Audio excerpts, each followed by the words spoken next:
მოგესალმებით, თქვენ წინაშია ეთთოქი. დღეს ცოტა განსხვავებულ გარემოში ვართ, განსხვავებული ფორმატით. სტუმრად ვართ Global Tech-ების ღონისძიებაზე და დღეს ძალიან საინტერესო ადამიანებს ჩავწერთ ჩვენს პოდკასტში, არაერთ პროფესიონალს შევხვდებით.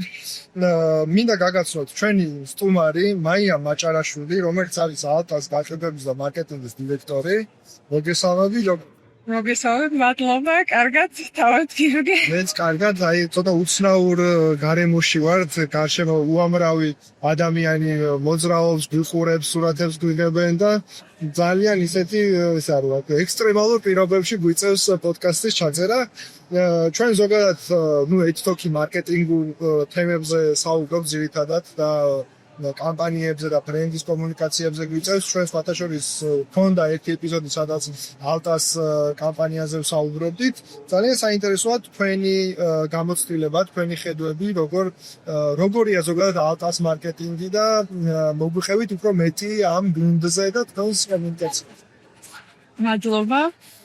ალტას მარკეტინგი მე ალტას შემოვედი ნოემბრის თვიდან, უკვე 8 თვია რაც ამ პოზიციაზე ვარ და ალტას მარკეტინგი შედგება ძალიან საინტერესო, ნათელი და პროფესიონალი ადამიანებისგან და ახალობით 10 ადამიანამდე ვართ, არის მარკეტინგის მიმართულების ჰედი, მარკეტინგის მენეჯერები, დიჯიტალ მიმართულებით ცალკე მენეჯერი, სოციმედია მენეჯერი, ადვერტაიზერი და დიზაინერები. ძირითადი გუნდი ამისგან შედგება, რა თქმა უნდა, თანამშრომლობთ სააგენტოსთანაც, რომელიც გვეხმარება ამ პროცესში, მთლიანად პროცესში, კომუნიკაციაში, როგორც კომერციული კუთხით, ასევე ბრენდის მიმართულებით და ეს ორივე მხარე ვცდილობთ, რომ შევავსოთ ერთმანეთი და მივიდეთ შედაგამდე, რაც თქვა დასახული გვაქვს. ანუ ძირითადად კამპანიების ჭრილში გარე აუთსორსზე სააგენტო გემუშავებად და შიდა ყოველდღიური პროცესები რაც არის, ხო? ალბათ უფრო შიდა. კი, ყოველდღიური პროცესები ჩვენთან საკმაოდ დატვირთულია, რომ ზოგადად რიტეილია, ესეთი რიტეილი ძალიან ცოცხალი პროცესია, მუდმივად რაღაც ხდება, რაღაცა ცვლება, შეიძლება რა დაგეგმილი იყოს, მაგრამ უცბად შეიცვალოს, იმიტომ რომ კომერციული მიმართულება ჩვენთვის ძალიან მნიშვნელოვანია. და შესაბამისად ესეთი მიმართულება ყოველდღიურობას და დიდ ნაწილს იკავებს და ჩვენი გუნდი დიდი ნაწილი ამ მიმართულებით მთლიანად არის ჩართული. რაც შეეხება გლობალურ ბრენდის კომუნიკაციას, რა თქმა უნდა, სააგენტოსთან ერთად ჩვენი ჩართულებაც გუნდით ჩართულია, რა თქმა უნდა, ჯამურად ხდება ეს დაგეგმა პროცესების, მაგრამ სააგენტოც ძალიან გვეხმარება. მე უფრო მინდა რომ რაღაცა ეთთოქში გვიყვარს ხოლმე რომ შიდა სამზეში შევიჭრით ხოლმე და რაღაც ისეთი ინფორმაცია გავაგებინოთ ჩვენს მსმენელს და მაყურებელს, რომელიც არ ჩავს. ანუ კი კარგია რომ რაღაცა ბრენდის კომუნიკაციებს უყურებთ, მოგწონს და ასე შემდეგ, მაგრამ მის მიღმა შიდა გუნდი მაგალითად, რომელიც ყოველდღიურ საქმიანობაშია ჩართული. მინდა რომ მაგ გუნდზე ვილაპარაკოთ, ანუ რა არის ყოველდღიური მარკეტინგის გამოწვევები და იმიტომ რომ იქ არის რაღაც კონკრეტული პროდუქტები, რომელიც უნდა გავხიდოთ, იქ რაღაცა e-commerce-ია, ასე შემდეგ, ასევე ფილიალების დონეზე კომუნიკაციები გასაკეთებელი, იმდენი თემაა და იმდენი საკითხია, რომ ეს ახლა ლამაზი ვიდეო რგოლების ხურება ყველას სიამოვნებს, მაგრამ საქმე, ის რასაც ციფრები ქვია, რაც მე ბიზნესს უყურებს, ითulis, ფაქტურად ეს გუნდია ამ ყველაფერზე პასუხისმგებელი, ხო და როგორ მართავთ ამ პროცესებს, როგორ იქნება დავალებები უშუალოდ შიგ? რიტეილში განსაკუთრებით მარკეტინგი, გაყიდვები, კომერცია, ესე რომ გამოვყოთ არ ხდება, ერთ მთლიანობას წარმოადგენს. ჩვენ ეს სამი მიმართულება ისე ვართ გადაბმული ერთმანეთთან, task-ი დავალება რომ ფორმირდება, თქვა შეიძლება კომერციიდან წამოვიდეს რაღაც ინიციატივა, შეიძლება მარკეტინგიდან გაყიდვებს სადრუჭირს, თქვა ოფლაინში, ონლაინში საჭირდება დახმარება, ძალიან მრავალფეროვანია, იმიტომ რომ პროცესია თვითონ მრავალფეროვანია, სხვადასხვა არხებში იყიდება, ჩვენ როგორც ოფლაინ ვარ წარმოდგენილი, ისე ონლაინ და შესაბამისად, ამიტომ არის რთული ალბათ უფრო რიტეილის სექტორში, რომ ეს პროცესები მოდის სხვადასხვა მიმართულებიდან, საჭიროებიდან, მიზნიდან გამომდინარე, რომ რომ გავიდეთ ის შედეგზე, რაც დაგეგმილი გვაქვს, აქედან გამომდინარე, სადაც არის თქვათ ეს რაღაცა პრობლემა, ბოთლნეკი იქიდან იწყება დავალება და შემდეგ რა თქმა უნდა ყველა ერთნაირად როგორც მარკეტინგი, თქვათ გაყიდვები, კომერცია ერთად საერთო ბიზნესკენ მივდივარ. რამდენად სტრესულია რიტეილში მუშაობა? მოდი ესე პირდაპირ ვეკითხო. სტრესი რა თქმა უნდა არის, ყველგან არის სტრესი, მაგრამ იმდენად მე ამ ტემპს ეჩვევი, რომ თუ ცოტა რაღაცა შენელდება, გონია რომ აივე რაღაც ხდება. რატო შემერე ეგ უფრო გალერიულებს, რომ რაღაცა შენელდეს, ესე იგი რაღაც პრობლემა გვაქვს. აი მე მაგალითად ადამიანები რომლებიც რიტეილში მუშაობენ, სხვაგან მე აი სხვა მიმართულებით მიჭირთ ხოლმე გადართვა, იმიტომ რომ იმდენად დიდი დატვირთვა არის, რომ შეუძლებელია მე გადაერთო უფრო რაღაც პასიურ მიმართულებით. კი, ესე მე პირადად სხვა სექტორში არ ყოფილვარ, ანუ აქამდე საერთოდ FMCG-ში ვიყავი და იქ კიდევ სწრაფად იყო პროცესები და აქ ალტაშიც ანუ ტექნიკის მიმართულებითაც ძალიან სწრაფად ვედის რა. ძალიან ცვალებადია ეს სექტორი და მაქსიმალურად მოითხოვს ყველას ჩართულობას. თვითონ პროცესი არის მრავალფენოვანი. პროდუქტი საბოლოოდ რომ მოხდეს დახელზე და მომხმარებელმა ის შეისყიდოს, სანამ აქამდე მივა ძალიან დიდ ბევრ ეტაპს გადის და შესაბამისად აი ეს ყველა ეტაპი ამ ჯაჭვის ყველა ნაწილი თუ სწორად არის და სადღაც რაღაც ჩავარდათ ვარ, უკვე საბოლოო შედეგზე აისახება ის რომ მომხმარებელი შეიძლება არ დაგჭირს, მაგრამ ჩვენი მთავარი მიზანი რა თქმა უნდა ესე რომ მომხმარებლის გაყოფილება და ლოიალური მომხმარებლის შედეგი. მე მაინტერესებს რომ ვსაუბროთ გამოწვევებზე, იმიტომ რომ ყველა ბიზნეს, ყველა ბრენდს აქვს თავის ინდუსტრიაში თავისებური გამოწვევები. რა გამოწვევები არის თქვენს რეალობაში და რომელსაც ვთქვით, რომ ან მარკეტინგის გუნდით, ან თქვენი გადაწყვეტები დაუკვირდეთ. გამოწვევა და ასევე შესაძლებლობები, რაც არის კონკურენცია, ჩვენი საქართველოს ბაზარი ზოგადად პატარა ბაზარია და ჩვენ სექტორში ანუ ელექტრონიკის კუთხით ანუ რიტეილის მიმართულებით ან ბევრი საკმაოდ ძლიერი საინტერესო მოთამაშეა, რომლებიც ასევე აქტიურად არიან ამ პროცესში, საკმაოდ აქტიურად კომუნიცირებენ, როგორც ბრენდის კუთხით, ასევე კომერციულად, პროდუქტულად. ამიტომ თავარი საერთოდ რომ ვიყოთ ყოველთვის მზად ამ პროცესებისთვის, ვინ რას აკეთებს, ვიცოდით, როდის აკეთებს, ანუ up to date მივყვებოდეთ ჩვენი კონკურენტების ასე ვთქვათ ნაბიჯებს და ხედავდეთ და ცდილობდეთ რომ წინ ვიერთოთ. მე ძალიან დიდი გამოწვევა არის, როცა რაღაცა გამოკვეთილი კონკურენტი ყავს რაღაც გვინახავს მაგალითად საბანკო მიმართულებითაც, რომ ვცდილობ, რომ შეიძლება რაღაც პროდუქტზე მუშაობ, მაგრამ იმან გამოდგავუცებ მე პანიკა, რომ აიმე ჩვენ გადავწყვეტს და ესე ხო. მაგრამ ეს ქმნის აზარტს რა, იმიტომ რომ აქ ყველაზე მეტია ერთ-ერთი ის რაც აქ რიტეილს ეს არის აზარტი და რაღაც აზარტში ხარ შენ და გაინტერესებს აბა ის რას ის მე ძალიან საინტერესოა. რა არის თავარი კონკურენტული უპირატესობა, რომელიც მაგალითად შეიძლება თქვენი მარკეტინგული კომუნიკაციის ნაწილი არის და ვცდილობთ, რომ ეგ ნიშა და ეგ სახელი გქონდეთ მიკერებიდეს. ალტასი რაც უპირატესობა და ნუ რაც სიძლიერე ეს არის, რომ სტაბილურობა, დობა, რომელიც აქ დრო ახლა თებერვალში 30 წლის ვდებით, ანუ 30 წელია ეს ბრენდი ოპერირებს ქართულ ბაზარზე და ქართული ბაზრისთვის ეს პატარა თარიღი არ არის და თავის ისტორიიდან გამომდინარე, ანუ ყოველთვის უნდა რომ შემოეტანა ინოვაციას, ზრდილობას ცდილობდა მხმარებლისთვის მარტივად მიეტანა ეს თქვათ ახალი პროდუქტი, ახალი ტექნოლოგიური ინოვაცია და ეს საიმედოობა და სტაბილურობა არის ის რაც გამოარჩევს ამდენი წელია თქვა ნოუთბუქების IT კატეგორიიდან დაიწყო ალტამ მოღვაწეობა და შემდეგ უკვე სხვადასხვა ყველა კატეგორიები დაიმატა და დღეს სრული სპექტრით არის წარმოდგენილი როგორც IT, მობილური, საყოფაცხოვრებო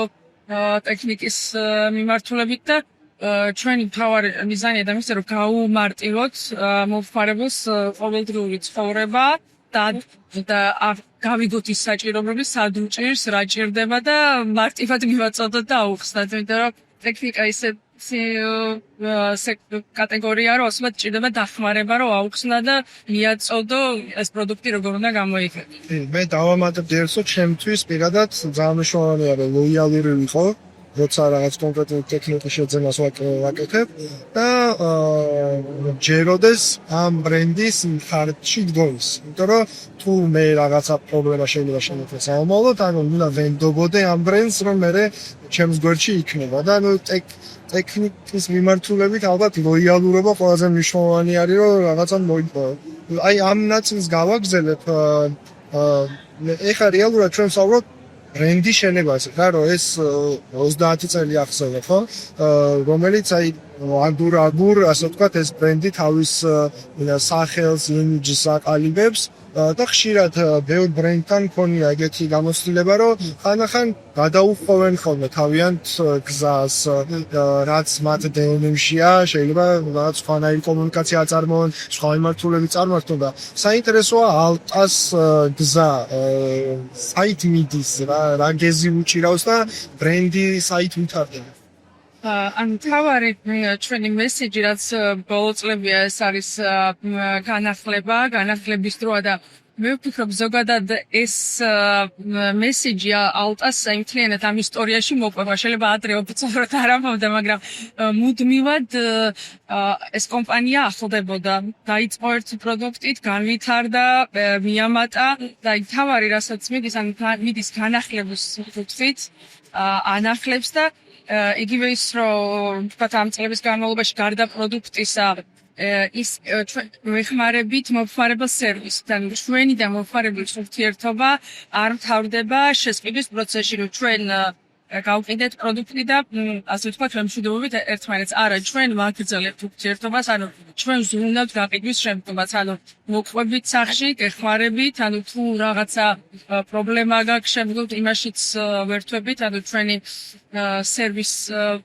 ცენტრის მეშვეობით რა თავარი რა თქმა უნდა ისე იქნება განახლება ანუ ინოვაციები რომელიც გაჩნდება მსოფლიო ბაზარზე რომ პირველები ვიყოთ შემოვიტანოთ ქართულ მომხმარებელს გავაცნოთ ეს იქნება ჩვენი მთავარი მიმართულება რა თქმა უნდა ისე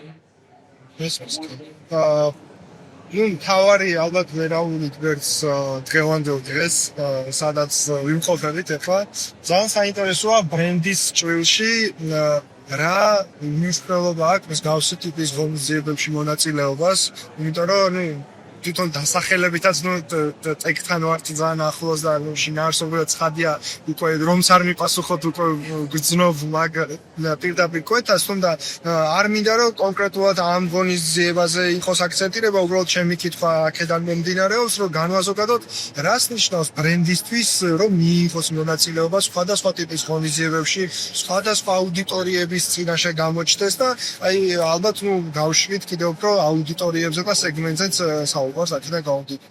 კი ბატონო, ანუ ძირითადად ანუ ჩვენი მიმართულება რა თქმა უნდა რაც ეხება ტექნოლოგიებს, ინოვაციებს, ამფრით ყოველთვის ღია ვარ და მზად ვარ რომ ჩავერთოთ ესეც ღონისძიებებზე, მნიშვნელოვანი ასევე განათლების კუთხით ამ მიმართულებითაც ალტა საკმაოდ აქტიურია და ნებისმიერი სფეროს მიმართულებით სადაც ტექნოლოგია ადამიანებს ეხმარება გაიმარტივოს თქვა თავისი და ტექნოლოგია დაეხმაროს თავის პროფესიულ საქმიანობაში იქნება ეს თქვათ მოგზაურობა, რაღაც ფოტოს გადაღება, მუსიკა, იმიტომ რომ ტექნოლოგია და კულტურა ფაქტურად ერთად ოპერირებენ, ხო? ადამიანი ყიდულობს თქვათ ტელევიზორს, რომ ყუროს რაღაც ფილმს, ყიდულობს მოწყობილობას, რომ მოусმინოს მუსიკას, ან წაიკითხოს წიგნი ელექტრონულად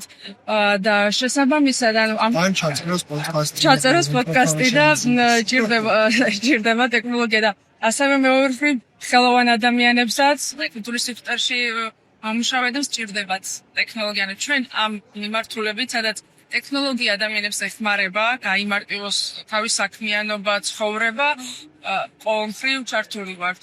გარდა განათლება და ეს რაც აღნიშნეთ ძალიან მნიშვნელოვანია.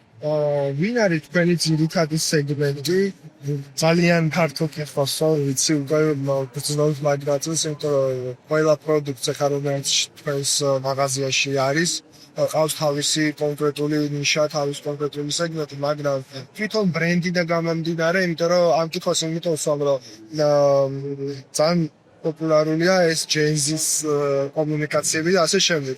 ანუ თვითონ თქვენი ბრენდი რომელ აუდიტორიაზე აკეთებს დიდ ფსონს, ესე რომ ვთქვათ, რომელიც მისთვის არის ყველაზე მნიშვნელოვანი. კი ბატონო, ზოგადად ჩვენი ასორტიმენტიდან რომ გამოვიდეთ, ანუ ფაქტობრივად ყველა კატეგორია და ქვეკატეგორიით ვართ წარმოდგენილი და მნიშვნელოვანია ის, რომ ჩვენი ეს ყველა ქვეკატეგორია მოიცავს სხვადასხვა საფასო სეგმენტს, ანუ დაბალი, საშუალო, საშუალო პლუსი, პრემიუმი, ანუ ვცდილობთ, რომ ყველა კატეგორიაში გქონდეს ყველა კატეგორიაში გქონდეს სხვადასხვა საფასო სეგმენტის პროდუქტი, რაც ძალიან მნიშვნელოვანია, რომ სხვადასხვა ტიპის ადამიანს მოვერგოთ, სხვადასხვა ასაკის, შემოსავლის და ასე შემდეგ. რა თქმა უნდა, ჯენზი ახსენდა ეს ძალიან მნიშვნელოვანი მიმართულება და დიდი თაობა, რომელიც ჩვენი ახლა მომავალია და მაქსიმალურად ამ მიმართულებითაც ვცდილობთ, რომ მათთვის საინტერესო კომუნიკაცია შევქმნათ, პროდუქტი მივაწოდოთ და ძირითადად ეს მიმართულება. კი ბატონო. რა რჩევა შეიძლება მივცეთ ადამიანებს, რომლებიც მარკეტინგში არიან, მაგრამ რიტეილში ჯერ არ შემოსულან და თუ შეგვიძლია რომ ამ ხალხს რამე რჩევა გავუკეთოთ თქვენი გამოცდილება. უნდათ რიტეილში მოსვლა. ვფიქრობენ რჩევად რაც მოემზადოთ საკმაოდ საინტერესო, ესეთი სწრაფი და აქტიური პერიოდისთვის. რჩევა ის იქნება, თავარია რომ მოწონდეთ, ანუ უდოდეთ, რასაც აკეთებენ, არ დაეზაროთ შრომა, განვითარება, სიახლეების ძიება, რომ რიტეილში და ტექნოლოგიებში და ტექში განსაკუთრებით მუდმივად რაღაც იცვლება, ამიტომ სიახლეებს სწრაფად უდაზდეო და დღევანდელ ეპოქაში მithumetes AI ეპოქაში რაღაც ესე სწრაფად ვითარდება რაღაცები, ვერც ვასწრებთ რომ მივიდეთ. პენსიაზე ვერ გავლენ, მოკლედ რა იყო არის რაღაც სამსახურში გადადიხარ, აი არა, ნაკლები საქმე. არა, პენსიაზე ვერ გავლენ. აქტიური და საინტერესო ცხოვრება ეკნებათ. ძალიან დიდი მადლობა იმ დროისთვის, რომ აი აქ მოახერხეთ ამ მოკლედ საგიჟეთში, რომ ჩაგვეწერა დაახლოებით 10 წუთიანი ეპიზოდი. წარმატებებს ვუსურვებთ თქვენს ბრენდს, თქვენს დეპარტამენტს და მოკლედ იმედია, რომ ახალი კამპანიებით ჩვენ ისევ შევხვდებით EdTalk-ში უფრო SEO დროს დავუთმებთ თქვენს კამპანიაზე. მადლობა, პირიქით, ჩვენთვის ძალიან საინტერესო და სახარისო იყო, მადლობა.